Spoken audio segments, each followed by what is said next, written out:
देश भर में संपन्न हुए लोकसभा चुनाव में मध्य प्रदेश की 29 सीटों पर भारतीय जनता पार्टी ने क्लीन स्वीप कर कांग्रेस को करारी मात दी है।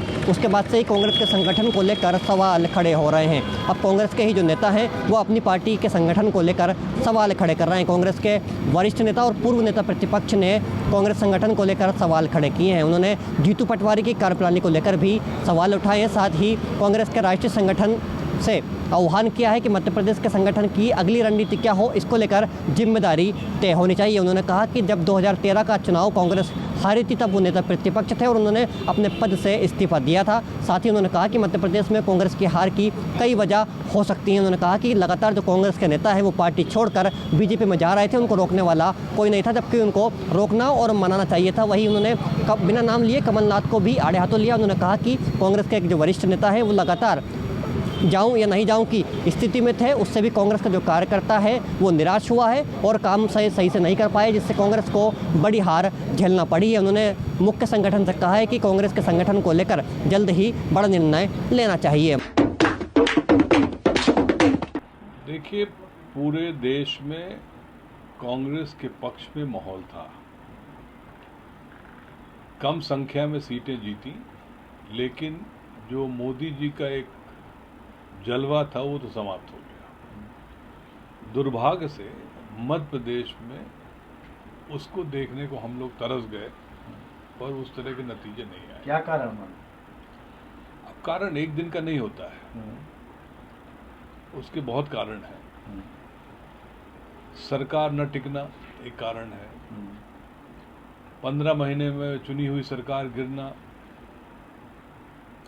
उसके बाद बहुत सारे प्रभावशाली कांग्रेस के नेता भारतीय जनता पार्टी में जाना, उनको किसी ने रोका नहीं, वो कारण है। फिर कोई एक नेता कहते हैं कि मैं जा रहा हूँ, फिर नहीं जा रहा हूँ, फिर जा रहा हूँ, फिर नहीं जा रहा हूँ, उसका बहुत बड़ा असर पूरे मध्य प्रदेश के कार्यकर्ताओं में पड़ा है कि इतने बड़े नेता ही यदि भाजपा में जाने के इच्छुक थे, दोनों बाप बेटे, अब कौन थे ये आप लोग जाने, बहुत सारे लोग उनके साथ जाने को तैयार थे, ये चर्चा का विषय है। तो एक साधारण कार्यकर्ता भी उसमें मजबूर होके सोचता था कि क्या है।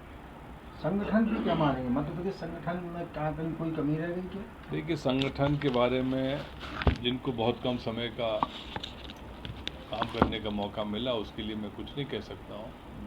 उन्होंने कोशिश जरूर की होगी, लेकिन मध्य प्रदेश के लिए Akhil Bharatiya Congress committee high command कुछ समय बाद समीक्षा करे और यहाँ पर किस रणनीति के तहत आगे चलना है, क्योंकि हम सब चाहते हैं कि अगला चुनाव जब भी होगा उसमें मध्य प्रदेश में कांग्रेस की सरकार बने और ये 29-0 वाला मामला खत्म किया जाए। जो संगठन में फेरबदल होता है, अगर परिणाम अच्छे नहीं आए तो आप क्या लगता है कि जैसे संगठन में फेरबदल होना चाहिए, परिणाम ठीक नहीं आए अभी? देखिए, ये तो केंद्र हाईकमांड तय करेगा कि चेंज करें ना करें, लेकिन जिम्मेदारी तो लेनी पड़ती है। आप सीनियर लीडर होने के नाते आप क्या कहेंगे? भाई, मैं नेता प्रतिपक्ष था, सरकार नहीं बनी 2013 में, मुझसे कहा गया कि आप फेल हो गए, तो इस्तीफा दे दिया था। आगे आने वाले समय भी लोगों को सोचना पड़ेगा। धन्यवाद सर।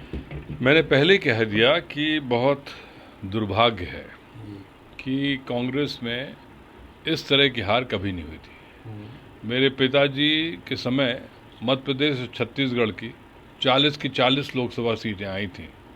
हाँ, आज दुर्भाग्य है कि हम लोग ये समय आ गया कि 29 के 29 और 11 में वहाँ मान ली जाए तो 10 वहाँ भी चली गई, एक ही बचे चरणदास महंत जी की वाइफ, नहीं तो 29 सीटें भाजपा के खाते में है। ये दुर्भाग्य है। सर, आपके ये तो हाईकमांड तय करे।